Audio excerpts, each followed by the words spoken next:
ನಮಸ್ತೆ friends, welcome to ಸಂತುಷ್ಟ ಭೋಜನ. Friends, ನಾನಿವತ್ತು ತುಂಬಾ ರುಚಿಯಾಗಿರೋ ಹಾಗೆ ಕ್ವಿಕ್ಕಾಗಿ ಮಾಡುವಂತಹ ಒಂದು ಹೊಸ ರೆಸಿಪಿ ಜೊತೆ ಬಂದಿದ್ದೀನಿ. ಇದಂತೂ ನಮ್ಮ ತಾಯಂದ್ರಿಗೆ ತುಂಬಾ ಇಷ್ಟ ಆಗುವಂತಹ ರೆಸಿಪಿ ಅಂತಲೇ ಹೇಳ್ಬೋದು.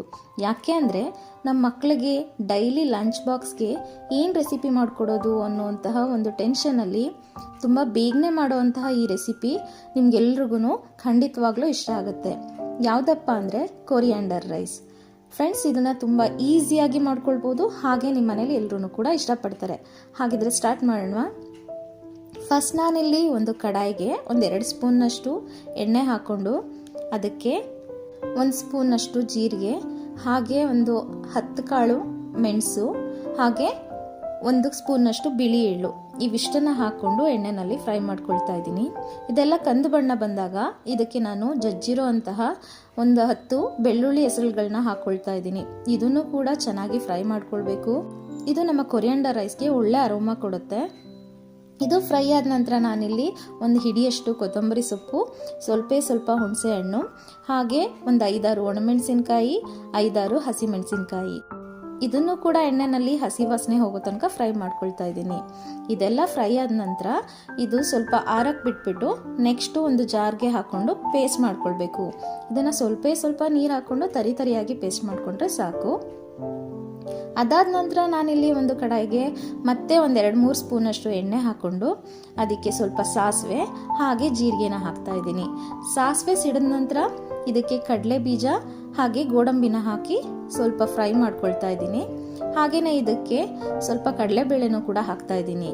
ಇದೆಲ್ಲ ನೀಟಾಗಿ ಬ್ರೌನ್ ಕಲರ್ ಆಗೋವರೆಗೂ ಫ್ರೈ ಮಾಡ್ಕೋಬೇಕು. ಇದೆಲ್ಲ ಫ್ರೈ ಆದ ನಂತರ ಮತ್ತೆ ನಾನಿಲ್ಲಿ 1-2 ಹಸಿಮೆಣಸಿನ್ಕಾಯಿ ಹಾಗೆ 1-2 ಒಣಮೆಣಸಿನ್ಕಾಯಿನ ಟೇಸ್ಟ್ಗೋಸ್ಕರ ಹಾಕ್ತಾ ಇದ್ದೀನಿ. ಹಾಗೆ ಸ್ವಲ್ಪ ಕರಿಬೇವಿನ ಸೊಪ್ಪನ್ನು ಕೂಡ ಆ್ಯಡ್ ಮಾಡ್ತಾ ಇದ್ದೀನಿ.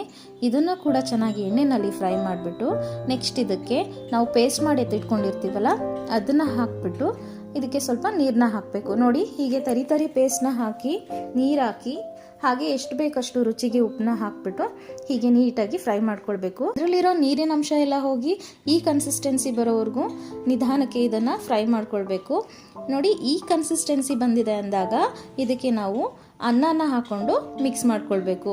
ತುಂಬಾ ಈಸಿಯಾಗಿರುತ್ತೆ, ಟೇಸ್ಟ್ ಮಾತ್ರ ತುಂಬಾ ಚೆನ್ನಾಗಿರುತ್ತೆ. ನಾವಿನ್ನೂ ಬೆಳ್ಳುಳ್ಳಿ ಕರಿಬೇವಿನ ಸೊಪ್ಪು ಒಗ್ಗರಣೆ ಕೊಡುವಾಗಲೇ ಅದರ ಸ್ಮೆಲ್ಗೆ ತಿನ್ನಬೇಕು ಅನ್ನಿಸ್ತಾ ಇರುತ್ತೆ. ಅಷ್ಟು ಟೇಸ್ಟಿಯಾಗಿರುತ್ತೆ.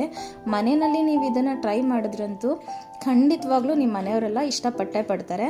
ಹಾಗೆ ತುಂಬ ಈಸಿಯಾಗಿ ಕೂಡ ಆಗುತ್ತೆ. ಈರುಳ್ಳಿ ಟೊಮೆಟೊ ಎಲ್ಲ ಹೆಚ್ಚಬೇಕು ಅಂತ ನಿಮಗೆ ಟೆನ್ಷನ್ ಇರಲ್ಲ. ಬೆಳಗ್ಗೆ ಲಂಚ್ ಬಾಕ್ಸ್ಗೆ ಈಸಿಯಾಗಿ ಮಾಡುವಂತಹ ಒಂದು ರೆಸಿಪಿ ಅಂತಲೇ ಹೇಳ್ಬೋದು.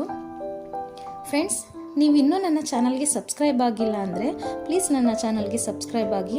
ಇದರಿಂದ ನಾನು ಬಿಡೋ ಅಂತಹ ಈ ರೀತಿ ಹೊಸ ಅಡುಗೆಗಳ ನೋಟಿಫಿಕೇಷನ್ ನಿಮಗೆ ಬರುತ್ತೆ. ಈ ವಿಡಿಯೋ ನಿಮಗೆ ಇಷ್ಟ ಆಗಿದರೆ ಪ್ಲೀಸ್ ನಿಮ್ಮ ಫ್ರೆಂಡ್ಸ್ ಹಾಗೂ ಫ್ಯಾಮಿಲಿ ಜೊತೆ ಶೇರ್ ಮಾಡಿ, ಹಾಗೆ ಒಂದು ಲೈಕ್ ಕೊಡಿ.